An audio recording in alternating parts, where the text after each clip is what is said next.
You've got big plans, don't you? You're going to start that business, write that book, get in shape, learn guitar, build an empire.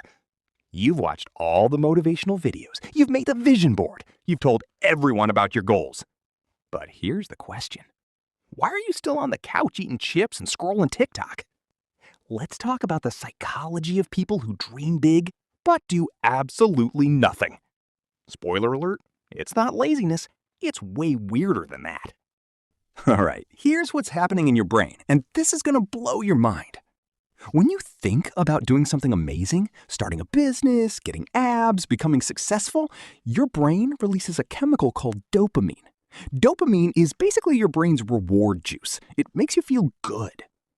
Now here's the problem. Your brain releases dopamine when you plan to do something, not when you actually do it. So when you're lying in bed, fantasizing about your future success, your brain is throwing a little party. Yay, we're going to be rich and famous. But your brain is stupid. It can't tell the difference between you planning to go to the gym and you actually going to the gym. It gives you the reward either way. So you get the good feelings from just thinking about it.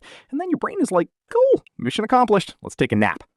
You already got the dopamine hit from the fantasy. Why would you do the actual hard work? You already feel good. It's like your brain ate dessert before dinner, and now it's not hungry anymore. Except dessert was imaginary, and you're still broke.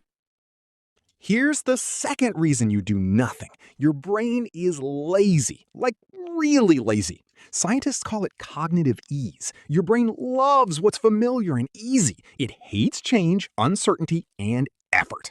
So even though you dream about being successful, your brain looks at all the work required and goes, nah, that sounds hard. Let's just stay here where it's safe and comfortable.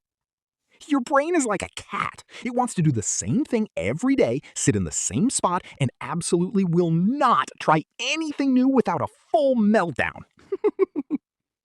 Change equals scary. Scary equals danger. Danger equals bad. So your brain protects you by making you do nothing. It convinces you that tomorrow is a better day to start, or next Monday, or January 1st, or when the stars align.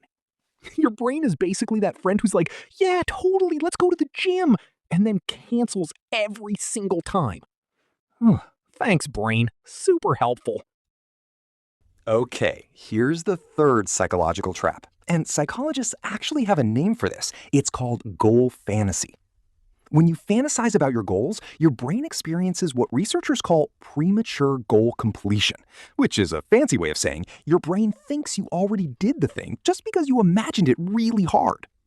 It's like a goal orgasm.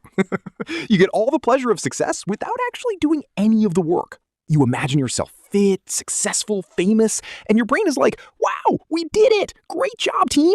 And then it shuts down because the goal feels complete. Even though you literally did nothing. You told all your friends about your big plans. You bought the books, you made the Pinterest board, and your brain registered all of that as progress. So now you feel productive, but you haven't actually produced anything. You've just been productive at planning, which is just procrastination with extra steps. So how do you fix this? Step 1, stop talking about your goals. Seriously, every time you tell someone your plan, your brain gets that dopamine hit and feels less motivated to actually do it. Shut up and work in silence. Step 2, make it stupidly small. Don't say, I'm going to work out for an hour. Say, I'm going to do 5 push-ups. Your brain can't freak out about 5 push-ups. It's too small to be scary. Step 3, do it now. Not tomorrow, not Monday, right now. 5 minutes. That's it. Because the hardest part is starting. Once you start, momentum takes over.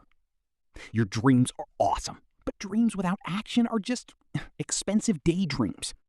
So stop fantasizing and start doing, even if it's tiny, even if it's messy, even if it's scared. Because one day of action beats 1,000 days of planning. Now get off YouTube and go do the thing. If this called you out, hit that like button with your procrastinating finger. Subscribe for more psychology that exposes your brain's nonsense. See you next time. Maybe, if you're not too busy dreaming about watching my next video instead of actually watching it.